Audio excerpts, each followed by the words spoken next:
The Ansem Report podcast is brought to you by Audible.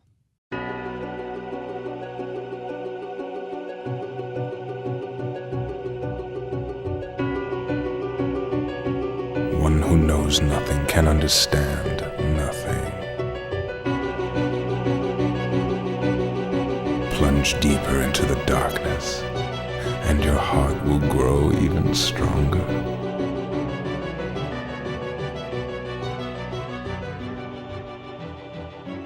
Good tidings, and welcome everybody to the Ansem Report podcast. This is Ansem Report number 15. Ooh. 15. We are 15% towards 100. Yeah. Took me a while to figure that math out. So I'm Michael, or Spaghetti, and with me today, as always, is my brother Jason. Hello. Or JK, as some people know him, or as the greatest pool player in the world. Yeah. Some people know him as that. I don't. Ooh, threw a little shade at you right there. Masters couldn't join us today. Has been a theme lately. We've been on different schedules, but we're going to get him back on sooner or later. Don't you worry. Hopefully sooner rather than later. Today, we don't have a whole lot we're going to go over, but first, we're going to talk about our kind of final thoughts on the sleeping realm theory. I know it's been 3 podcasts already, but we didn't really wrap it up last time. We kind of ended. Yeah.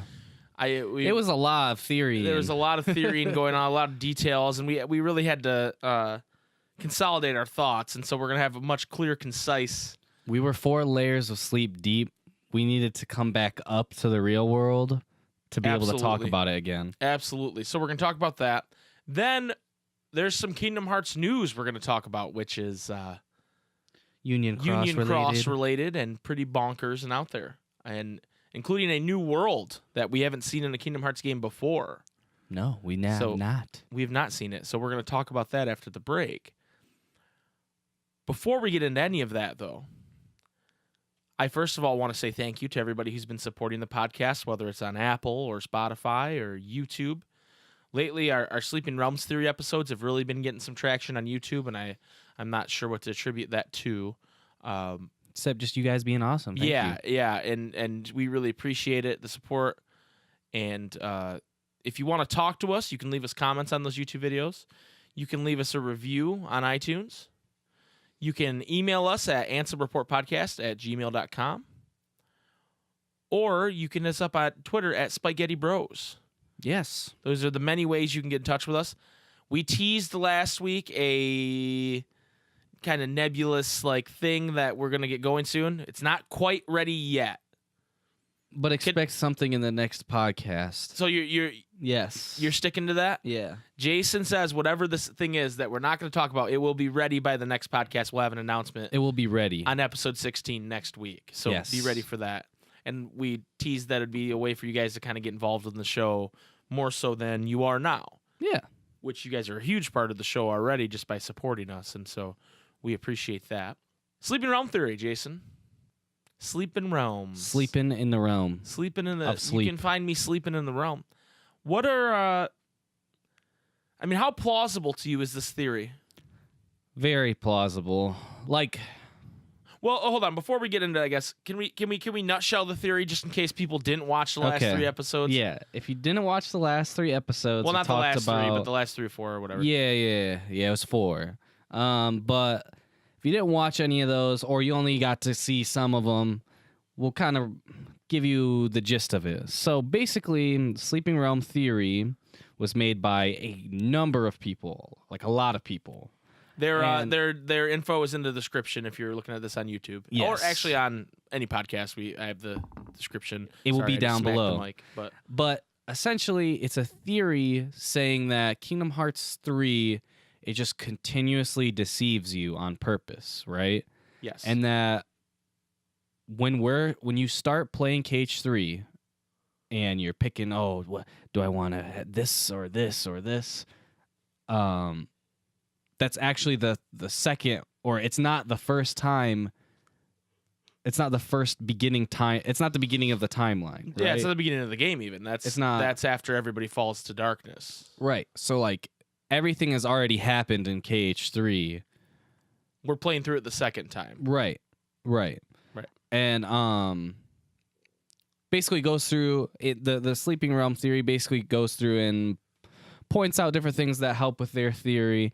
That it's in the sleeping realm, hence it's called the sleeping realm theory, and that there's very obvious moments to where it would point towards, oh, they're dropping, or there's dreams, or they've done this before, right? Or someone has knowledge they shouldn't have. Or, there's lots of like deja vu. Yeah, literally, Riku does his exact dropping animation, as in Dream Drop Distance. Also, being the last game to have come out, you would think they would mention it more. Yeah, they don't really talk about DDD at all. It's just like omitted almost completely. Yeah. Even though Toy Story 3 is like literally a DDD world where it's like split in two. Well, like not Toy Story 3, but no, not 3, but like the Toy Story world, right? You just love Toy Story 3 I so love much. Toy Story 3, the video game. But essentially, just like saying that they lead you to go to certain conclusions that might not be right. And then just kind of hinting at things. The whole, Riku's hair changes to how he is when he's a Dream Eater. Dream Drop Distance and mechanics stuff that you're being just in like, it. oh, this is just wacky video game stuff. Anime, Japanese video game nonsense. But really, it makes no sense when you take a closer look at it. Right. So that's basically what the theory is. Because of that, it makes me feel like the theory is very plausible. Yeah. I think the theory they wrote it's very well done. I think it dives into some weird like Riku Sora stuff that wasn't really necessary to the theory. Yeah. Necessarily, but I still think I get why they did that. Yeah. And it's mostly to show that Kairi is a more sinister part of the story than you expect. Right. The part of the theory is that Kairi, at this point, is in Sora's life because Xehanort is willing it to be that way. Like, she's set there to control him. To control him or keep an eye on him or whatever. Yeah. I don't know. We'll see. We'll see on that stuff. I think there is something else going on. Yeah. I don't necessarily think it's exactly what the Sleeping Realm theory is saying. But I also... There's no way that KH3 is at its face value. Right. I don't have a theory myself. And I do like the Sleeping Realm theory. And if all that turned out to be true, I would not be surprised. But I think it's probably a little more even batshit crazy than that. Yeah, probably. Knowing what we know about Nomura and like even this Union Cross stuff we're going to talk about later, how crazy that stuff is in general. It's like, oof, wow. Yeah. So, yeah. We didn't really give like a wrap up of our feelings on it. I think it's very clever. I think it's very well done. I don't know that it's 100% accurate, but I do agree with them that Kingdom Hearts 3, the game we played, should not be accepted at face value because there's some weird things going on there. Yeah. And I think we're going to find out more when they come out with DLC and all that stuff. Hopefully. We might just get more questions. Yeah. I don't think there's going to be story DLC anytime soon. I think that'll be towards the end of the year. Think so? I think we'll get critical mode pretty quickly here. And then story DLC like end of the year? Maybe September, October. Okay. I don't think they plan the fourth quarter DLC. Of the year? Fourth quarter, yes. Thank you. Fourth quarter. I that's what I think. Okay. But we'll see, Anything else you want to say about the Sleeping Realm theory before we move on? Honestly, like, I just really liked it because there was a lot of things that it pointed out where you're like, how did I not notice this? Or how did I let this slide? Riku's hair being the big one where I was just like, wait, I didn't notice he got a haircut when he got swallowed by darkness. You know what I mean? That is pretty weird. Yep. Just a lot of DDD mechanics in general that happen that you're just like, oh, it's just a video game thing, but it's like literally a mechanic for story in DDD. Well, a lot of the Donald and Goofy stuff. Yeah. Where they say certain things and you go, oh, they're just being wacky Donald and Goofy, but really it's like, wait, why the like Sora says something about the C's for everybody and Donald goes, hey, I said that. But he didn't. And everybody's like, when did Donald say that? Did Donald say that in a different game? I don't think so. I don't remember. No, I don't think so. Donald, what are you talking about? Or like, may your heart be your guiding key. And they're like, what's that? And he goes, Master Yen Sid used to tell us that before going on an important mission. And then they're like, he did? He goes, maybe not. I don't fucking know. And then later, Yen Sid says it. Yeah. Like, Like for the first time. And Sora's like, he said it. Goofy was right. Oh, just weird stuff like that. Yeah. And that's mostly the kind of stuff that I look at and I go, wow, that's weird that happened. Obviously something's going on. I don't know that it's, hey, we're in the sleeping realm, or hey, this has all happened before. I don't know. I guess I don't know. There's a lot to too wrap much your head around. Like the sleeping realm theory is by no means like a complete, like that's the one thing that kind of disappointed me about it is like as you're reading it, you're like, okay.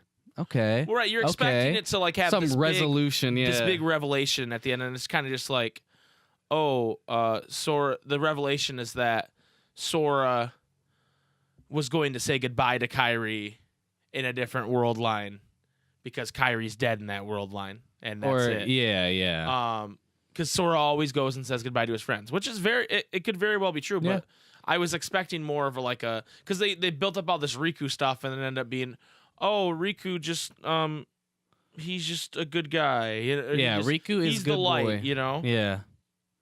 But I don't know that.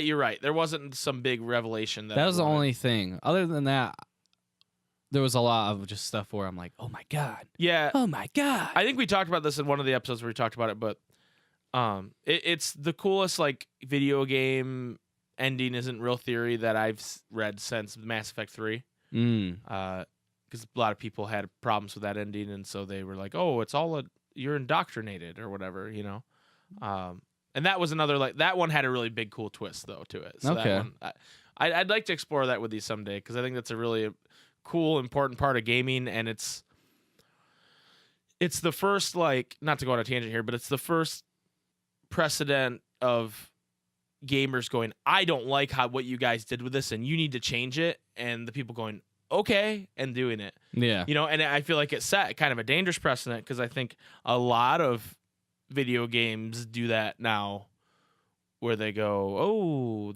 people don't like this, so we're going to change it, Yeah, and it kind of feels like maybe that happened in KH3 because, Nomura's like, I just wanted to make the most straightforward ending.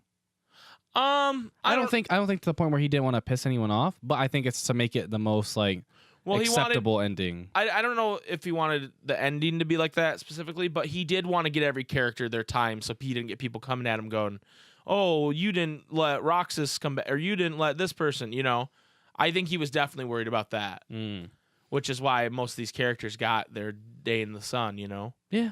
Where really it wasn't necessary. I could have done with less Hainer Pencilette action. Right. Hainer Pence and Olette are kind of like the Hawkeye of Kingdom Hearts. Not even that cool. See, a lot of people don't like Hawkeye, though. I don't know. I feel like more people stan Hawkeye than hate Hawkeye. Okay. Fair enough. Fair enough. I just saying, when Hawkeye was, hypnotized the whole time during the first Avengers, people didn't really give a shit. Oh. Is what I'm saying. He didn't really get his character moments. Yeah. I mean, at the end he did. He got he shot the arrow at Loki, and Loki's like, I caught the arrow, and then it exploded. Yeah. That was cool. It was dope. Anyway, we're digressing to Avengers talk now, which Endgame comes out in a week. Oh, snap. Stay away from spoilers. Stay away from spoilers, everybody. Be safe out there. Stay safe. Be safe out there, soldiers. Anyway, we're going to hit a commercial break here. And when we come back, we're going to talk about Union Cross. We're going to cross the Union. I want to warn you guys. There was a point where Jason was doing because Jason's our Union Cross guy. He always is. I do the research. He does the research. And there was one point where he goes, I walk back into the room as he's doing his research, and he goes, this is fucking stupid. So be ready for that. But we're going to take a quick break, and we will be right back.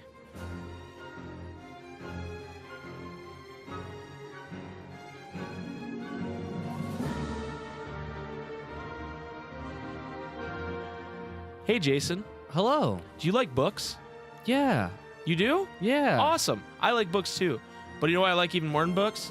What? Books being read to me by some of my favorite voice actors and other cool people. Wow. If you go to Audible, they allow you to listen to books. Wow. Isn't that expensive though? Not really, because If you are a listener of the show, which you are because you're listening right now, and go to audibletrial.com/Ansem Report, you get a free 30-day trial and free audiobook download. Wow. You can take it on the go on your iPod or your iPhone or your iPad or your MP3 player or whatever kind of thing you got going. Your Kindle, I don't know. But you can do it, okay? So go to audibletrial.com/Ansem Report, and that supports our show, and we'd really appreciate it. And so would Audible. Thank you, Audible, for sponsoring. Now back to the show. Dreams hold our memories. Sleep holds our dreams. And darkness, it holds our sleep. Good tidings again.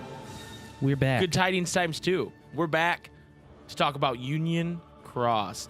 And the new, this was the Japanese update, correct? Yes. So it's not come to the global platform yet. It's only about a week old by the time this posts. Right. So when can something like this be expected to come to the global? Do you know the time frame there? I do not know.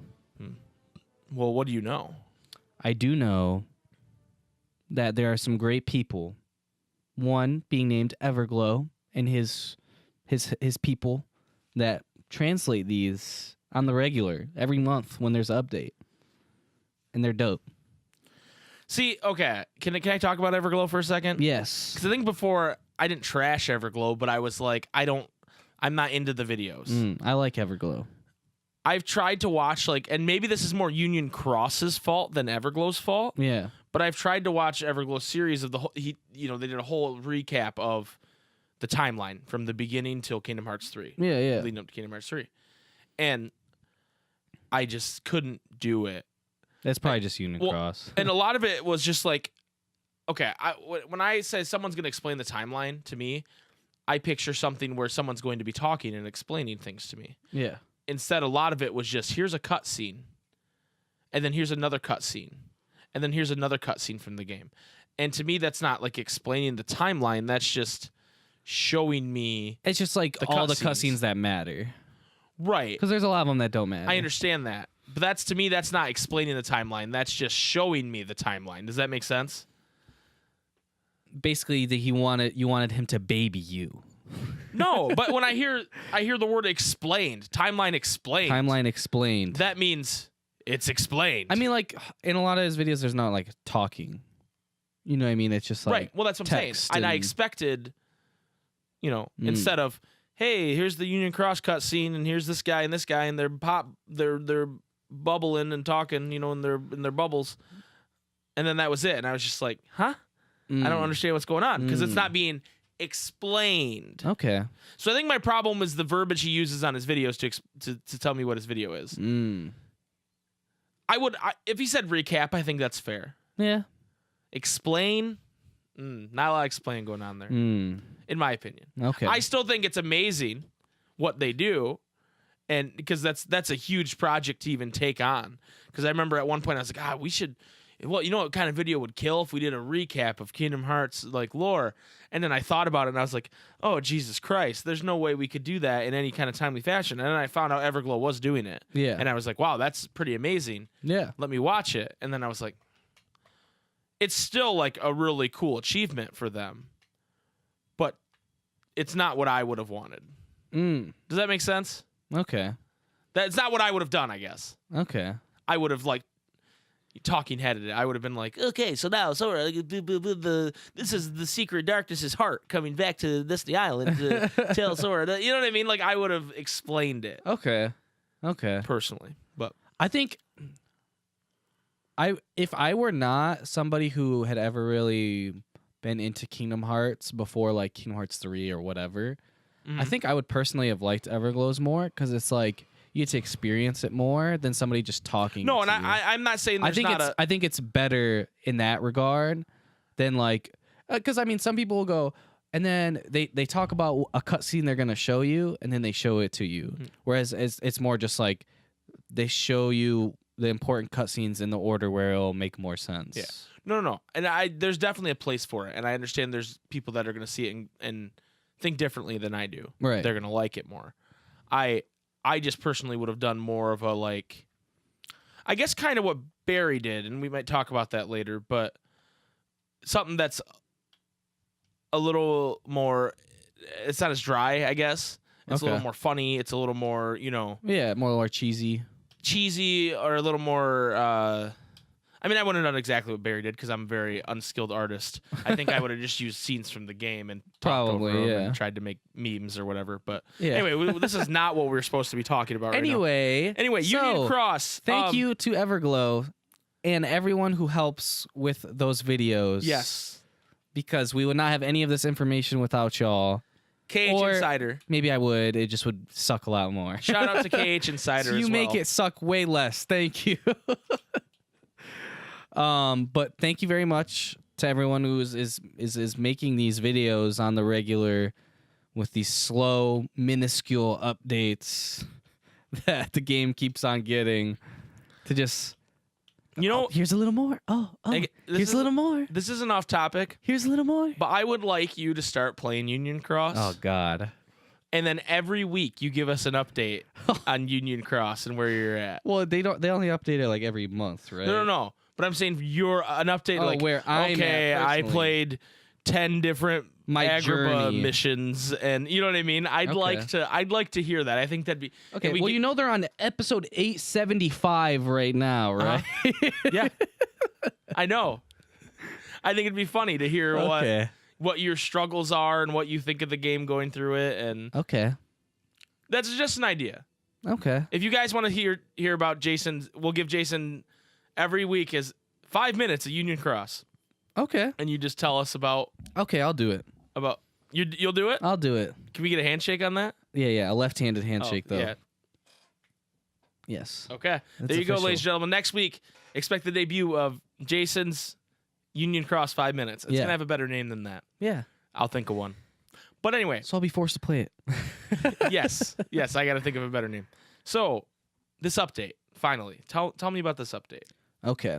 So, basically, what's been happening with Union Cross is that it's been getting a small update with like 4 to 5 missions every month, right? Mm-hmm. Sometimes there's not really anything going on that we didn't really already know or suspect. But this one had a little bit of a twist, right? Now, first, I want to talk about something that's not from Union Cross to get some context. Okay. It's from Kingdom Hearts 3 and the Secret Reports. Yep. If you have not read the Secret Reports, this will be helpful for you because in the reports, there is one that's shown as unknown, right? Yeah. That they know that they're in the datascape. People basically are saying that that's Brain. A lot of people think Brain is the one who was not supposed to be a Dandelion leader. And that because he has two styles, he's the virus. In Luju's Secret Report or Zigbar's, he talks about how there's somebody there that's not supposed to be there, and that they know that they're in a datascape, and that they're basically trying to the virus is trying to throw off what the Master of Masters has laid out. Okay. Right? Yep. And that he also has bequeathed his Keyblade to one of the Dandelion leaders. That word makes me uncomfortable. Yeah, I know. That's why I said it. Anyway, so he bequeathed it, and we don't know who it is yet. We've seen Ven's Keyblade. We've seen Ephemer's Keyblade. We've seen Skold's Keyblade. So that leaves Brain, which would seem more unlikely, or Lorium, which seems way more likely. But you're like, wait, if Lorium's the one who has it, then what the heck? Yeah, why does Lorium have a scythe when Right. he's Marluxia then? Right. Unless he passed it down. So who knows? Right. Right? Also, another thing to point out is in the Secret Reports, Skold is mentioned. And that more people think that it's Skold than like Strelitzia. The girl they're anyone talking else. about. The girl they're talking about is Skold.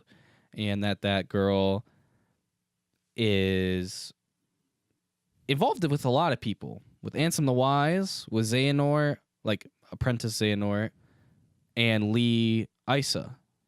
Isa! That's the person that Isa and Lee sneak into the castle. Shut the hell up, I'm trying to talk! That they're the ones who are trying to... She's the one that they're sneaking in to talk to. The reason that they get into a fight, the reason that Ansem the Wise and Xehanort get into a fight is because of stuff that's happening with experiments with Skuld. And what kind of experiments do you think they're doing? Like, I'd what does assume that even mean? I'd assume it's kind of like when you see at the end of Case Shuri, where like she gets off like what looks like a surgery bed or something, where like Namne gets off it. I think it's probably something to do with that. What are they doing to her? I don't know, probably testing with like hearts. I mean, like Xehanort, it does like a test or whatever on Ventus and literally like cuts him in two, basically. Like his light and darkness. So you think it's like that kind of like bullshit experiment? Yeah, like crazy experiments. Like they're probing her and shit. Probably. Like aliens would. Yeah. Wow. But it also makes sense as to how like, Vexen has all of this knowledge on replicas or like the heart or whatever, because when he was a human, and he talks about how he needs to atone, right? Mm-hmm. Maybe that's what he needs to atone for, doing some messed up experiments. Is this also related to Ansem SOD saying to Ansem the Wise about all the children sacrificed for your whatever, in the name of your research? In the name of your research. Probably. And he's like, but then he says like, Roxas Shion. Doesn't he say like? Doesn't he mention them though? Like, yeah. So wait, what? I think it's meant to throw you off. Okay. All right. Anyway, continue. Sorry. But anyway, so with all this being said, we know Brain is most likely not supposed to be a Dandelion leader. He seems very, very smart, and in the newest update, the very first, I guess you could say like day or mission, I believe it's 867. Thank you. Reference mission 867 in your Union Cross 867. Okay, I need to go back one patch to set this up. Oh, okay. So, day 861. Can you see my eyes glazing yes. over? It's either day 60 or 861. You and Ephemer are trying to get to the control room of Daybreak Town. Uh-huh. Basically, how it's set up is there's Daybreak Town, the real Daybreak Town, and it's not connected to any worlds, and there's no way for them to get to any of the worlds to get Lux, do their missions, or whatever, right? Mm-hmm. The only way is to go to the data Daybreak Town through the Book of Prophecies. Right. Then, when they're in the data Daybreak Town, they can go to the other data versions, right? Uh-huh. Now, these worlds are not the current version of that world. Uh-huh. They're future versions. And that's why when they go in to like Agrabah, Aladdin is there, right? Uh-huh. Because during that time, Aladdin wouldn't be there. It'd be way before Aladdin. Right. So it's a future version of it by using data. It's how they explain why Aladdin. You can see all the people you love, right? It's just like a. They should have just like. It's a story reason as to why they're there. They should have just done like, oh look, it's Aladdin's dad, Jim. And he looks like Aladdin, but he's got facial hair. And he's a street rat. No, I like having the street rat on my team. Wait, isn't Aladdin's dad in one of the movies? Oh, yeah, he's in the third one. Right, he was like the king of thieves, right? Yeah. You couldn't have put Aladdin's dad in? No, Mura? You already have the character.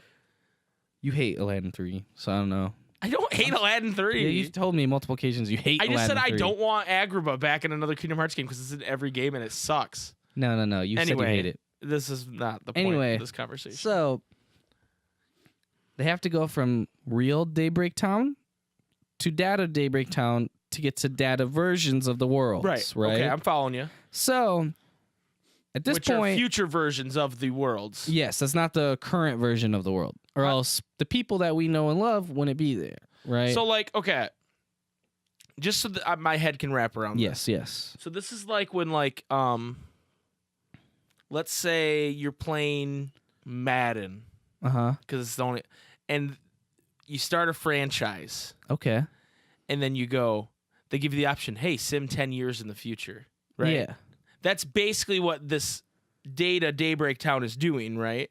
It's simming these worlds 10 years. It isn't necessarily what's going to happen in the future, but it's their projections of what's going to happen in the future. Right? It's not necessarily said like that. It's said that they have the data from the worlds. It's never really said. They can tell the future, is what you're saying. Well, okay. So based on they never say that it's simulated. You know what I mean? Like, it's never outright said that that's it. You could say, yeah, that's probably what it is, but that's not 100% confirmed. If it's easier for you to think about it like that, sure, but it's not 100%. I just think that's the only way it makes sense, because otherwise, how does the data know that what's going to happen in the future? You can't know. I don't know. Who knows? But anyways, so they're going to these future versions of the worlds, blah, blah, blah. They go back. You and Ephemer, like your character, and Ephemer, go back. I've seen a lot of PC. They call him player. Yeah, player character. Just call him player. Player. Yeah. Ephemer and player. Yeah, I like it. Go back to Daybreak Town, real Daybreak Town. And there's glitches everywhere, like as if they were in a data version. And they're like, what the heck's going on? And they're fighting Darklings, they're fighting Heartless, and they're like, what the heck? And they're all like, things that shouldn't be in Daybreak Town. Right. And they're like, oh my God, I hope Brain is okay. He's in the control room. You go into the control room, and then this is where the next patch comes up. This is where it starts. Okay. The newest one. Brain's in there, and he's got a stack of books, which are all used to get to the different worlds, right? Mm-hmm. And he puts them all on the table, and he puts them all together. All the sides of the books are all touching. And he said, this is what was the world was like, the universe. They say world, but it makes it way too confusing. This is what the universe was like before the Keyblade War. And all the books are touching. These are all the worlds. They're all connected, right? And you could get to them from any world. After the Keyblade War, and then he like does some freaking like magic, and they all split apart. This is what the worlds are like. You can't get to all the different worlds. They're not connected anymore. Okay. That's why we have the data version of Daybreak Town to get to the data versions of the world. Okay. And basically he's saying, right now we're having these glitches happening in Daybreak Town. So basically questioning, hey, are we in the real Daybreak Town? What's going on?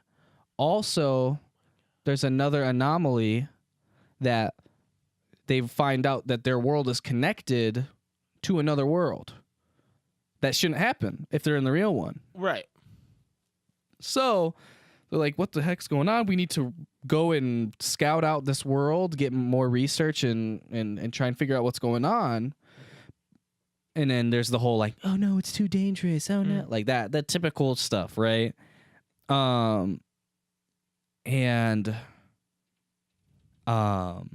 They end up sending them in, right? And they go, what the heck? Why are there Darklings here? And you fight some Darklings, and you run down this tube, and then you come out, and boom, it's the hub world of Wreck-It Ralph. And they're like, what the heck? Does like Bowser walk by, or there's no one. It's empty. Oh. Right? And a lot of people think that this has to do with like connecting to like Verum Rex or something like that. So like they think they're gonna try and connect this to the main game through that or something. I think it's kind of a stretch. So essentially, this is how it works. They're not in the real. Brain already knows that they're in the datascape, right? But he doesn't like let the other people know, like the others know. And so he knows they're in the datascape, and he's probably going to pull them out eventually. But when he pulls them out, they're going to lose their memories, right? Okay. Because there's a secret report with Scold saying that she knows she left with 5 other people, or 4 other people. There was 5 of them, but she can't remember them, right? And so that would make sense as to how Scold doesn't remember them, and Ven doesn't remember anything either, right? And also doesn't have his Chirithy, who his Chirithy is always by him in his cutscenes. But he does remember his Chirithy. Who knows? That's he goes, hey, little weird cat thing. Yeah. Hop into Papa's arms. Papa Ven needs some loving. Right. And then it looks like he's going to make out with it until Tara's like, whoa, bro, what's going on? Yeah. And he goes, oh, nothing coming. Yeah. It definitely looks like he's going to make out with that Chirithy.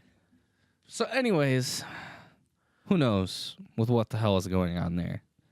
But so that you and Ephemer go in. Player and Ephemer. Player and Ephemer go in, and you're like, what the heck? This is Wreck-It Ralph world, but they don't know, right? They Everyone's don't know like, who Wreck-It Ralph is, but they go, Right. "Wow, this is a weird subway terminal." Right. They're like, what the heck is going on? So some people think that one of the doors or whatever, I don't know how it works. I've never watched Wreck-It Ralph. One of the games or whatever they'll go into. So basically, the way Wreck-It Ralph works is they leave through the power cord of their arcade cabinet. And then there's like a big datascape or whatever. There's like a big hub in the electricity, I guess. I don't exactly remember. But like they only do that to like visit the other people. Like Ralph goes to like a Villains Anonymous thing, and Bowser's there, and M. Bison's there, and Zangief, and a bunch of villains from different games. I think Robotnik's there. Okay. And they have and then that's when Ralph reveals he wants to be a hero, not a villain, and they're all like, that kind of thing. But then he goes back in his power cord and he sleeps on his pile of bricks outside of the Fix It Felix apartment building that he always wrecks. So they don't they're not supposed to go to other games. They just go there to meet up. Okay. And then that's what Wreck-It Ralph kind of does that in the movie. Breaks it. That breaks. He ends up in a Halo style game where they fight these giant bugs, and he ends up in Sugar Rush, which is a kart racer. Yeah, and that's where he meets like the little girl. Yeah, and that's where the story really kind of picks up. Okay, but he's not supposed to be doing that. Right, and then like the people in the real world are like, "What the heck's going on? The game's glitching." Right. Oh my gosh, what is Ralph doing in my shooter? Right. That kind of stuff. Okay, but that's kind of how Wreck-It Ralph works. Okay, I'm a official member of the Wreck-It Ralph Lore Keeper fan club. Okay, thank you. I actually didn't see Wreck-It Ralph 2 though, so that they're kind of looking at my membership like, can this guy even be in it anymore? So they're trying to kick you out. Your hearing's like next week, but I'm holding on. And people are like, why don't you just go see the movie? And it's the principle of the matter.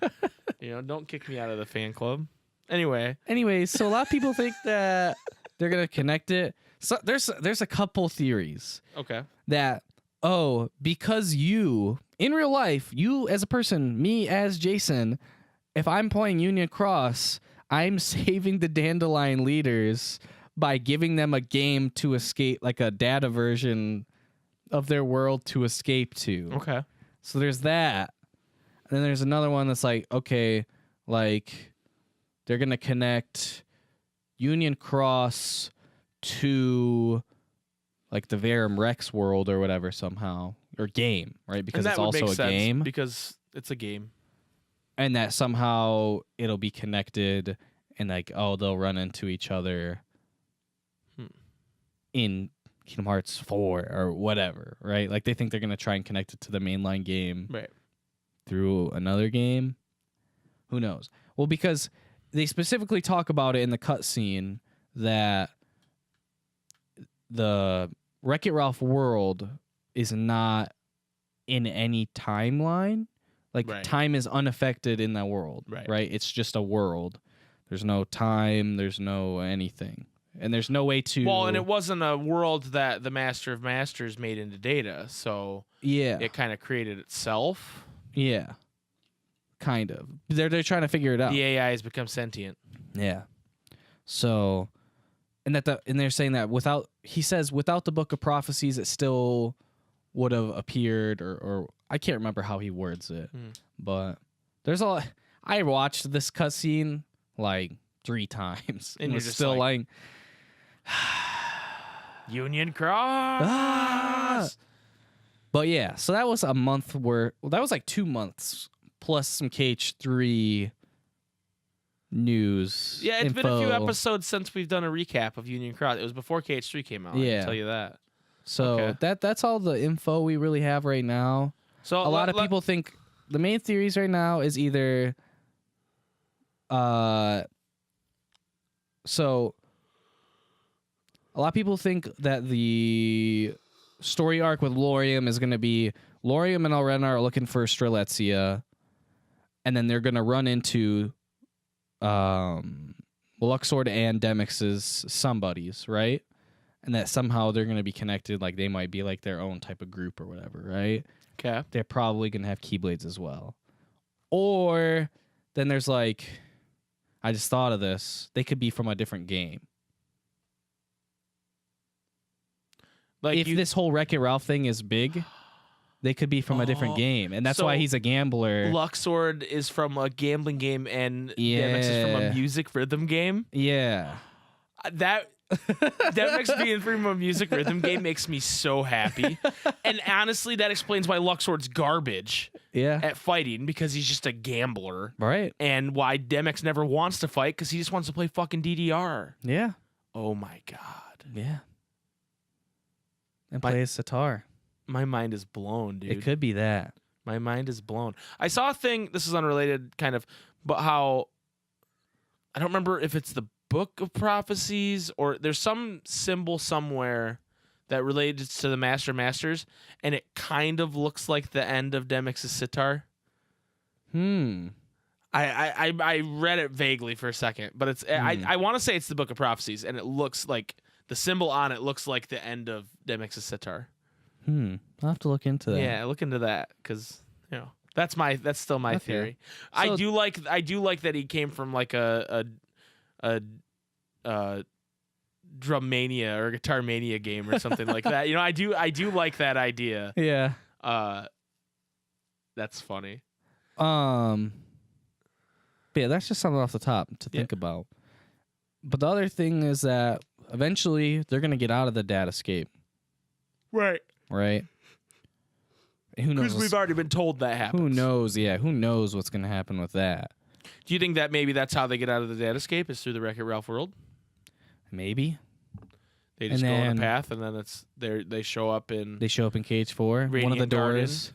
One of the doors is Cage 4 or something. Well, no, and then the other groups go into Cage. It wouldn't be 2 Cage or 4. whatever. It would be Cage 1.1. Right. It'd be Radiant Garden era.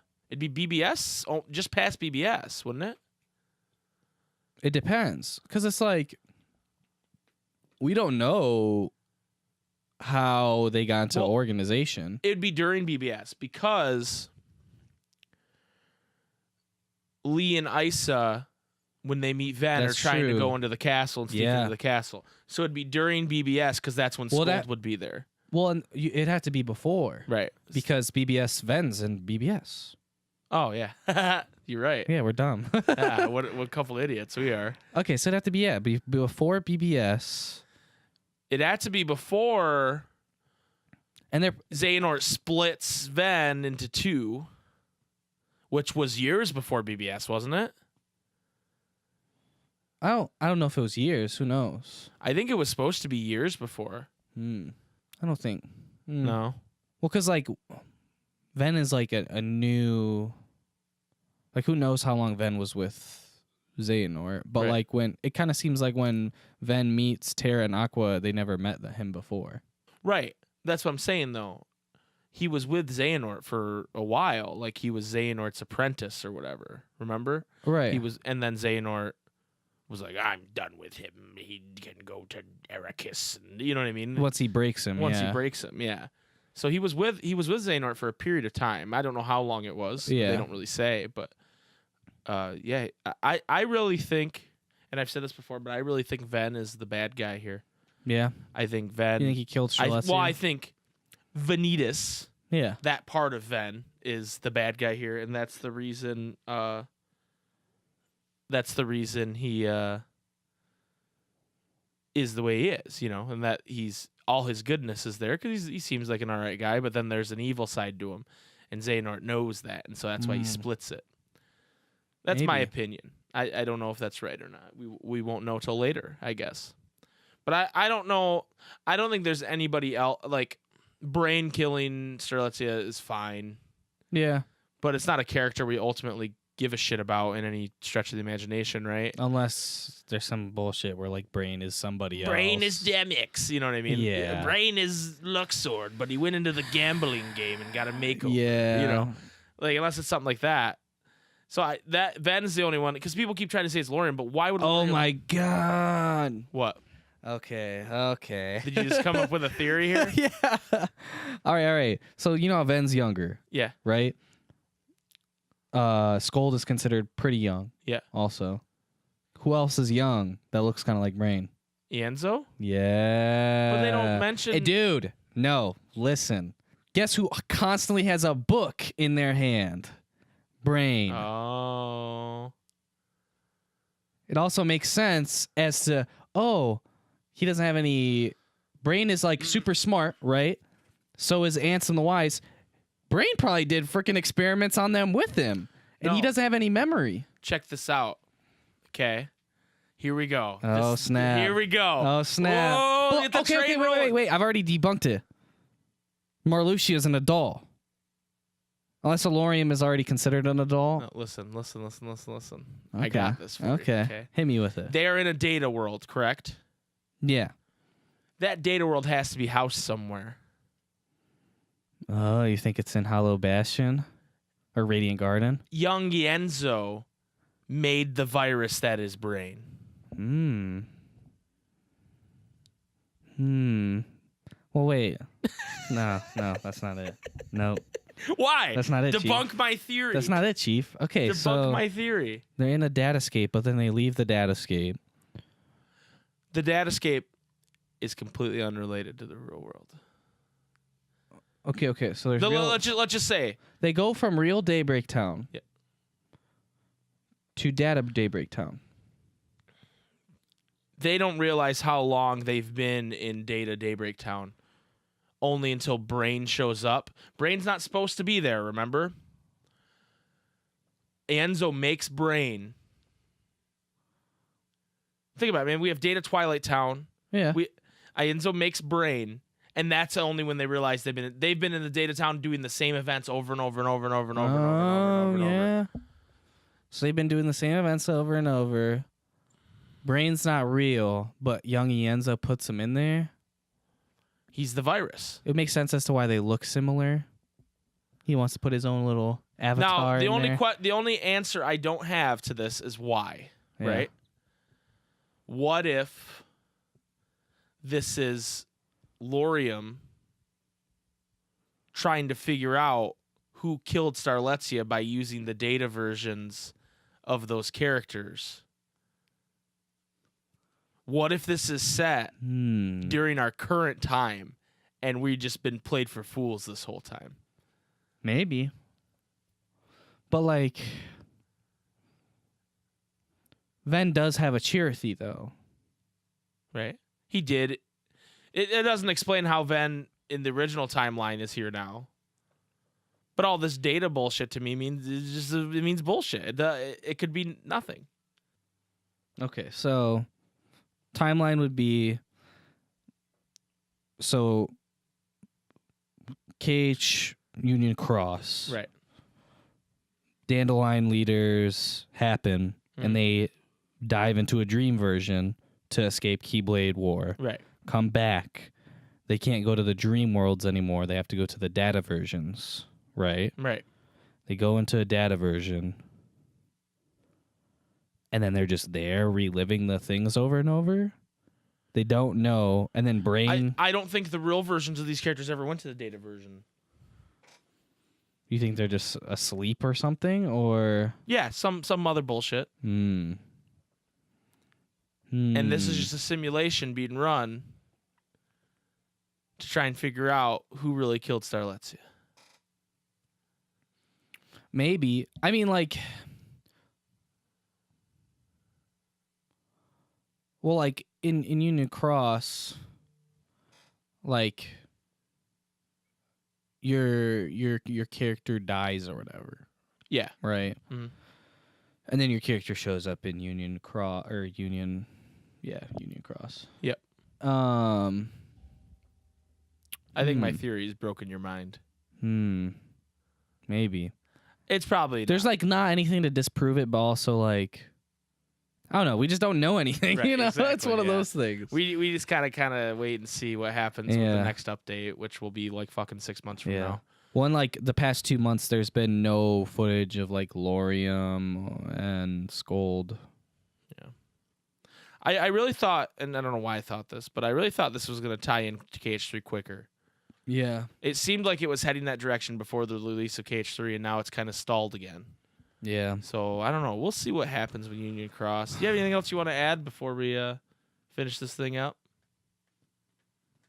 Honestly, it's like I don't really give a crap about like any of the like Union Cross specific characters. Like, I don't care about Ephemer. I don't care about Scold. What if Ephemer's the secret boss of KH3 though? I still don't care. You don't want to know how. What I want to know is the whole Lorium, Elrena, Demix, Luxord. I want to know about that. I'm intrigued by that, but I'm more intrigued by Ven.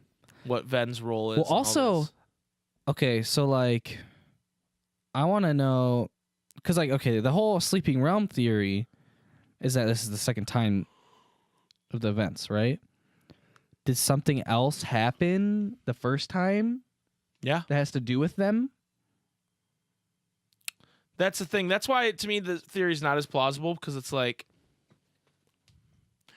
Kingdom Hearts 4 isn't going to be a retelling of Kingdom Hearts 3. You know what I mean? Like, when are they going to tell that story? They're not. Yeah. So to me, that doesn't make much sense.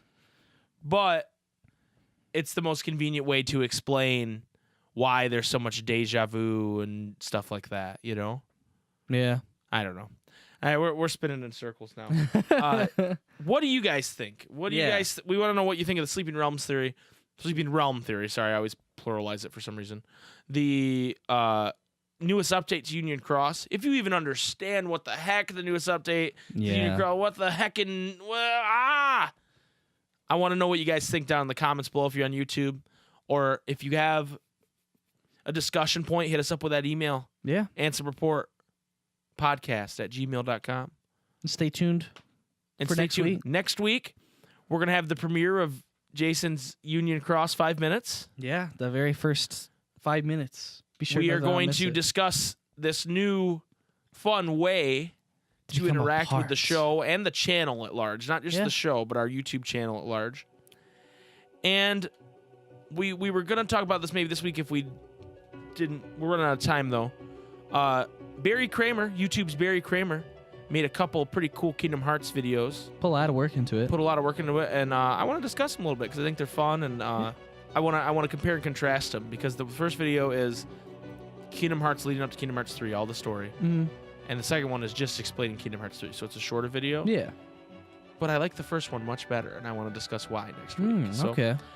Anyway, stay tuned for that, and thank you guys so much for listening and watching, and we will see you next week. Jace, hit him with it.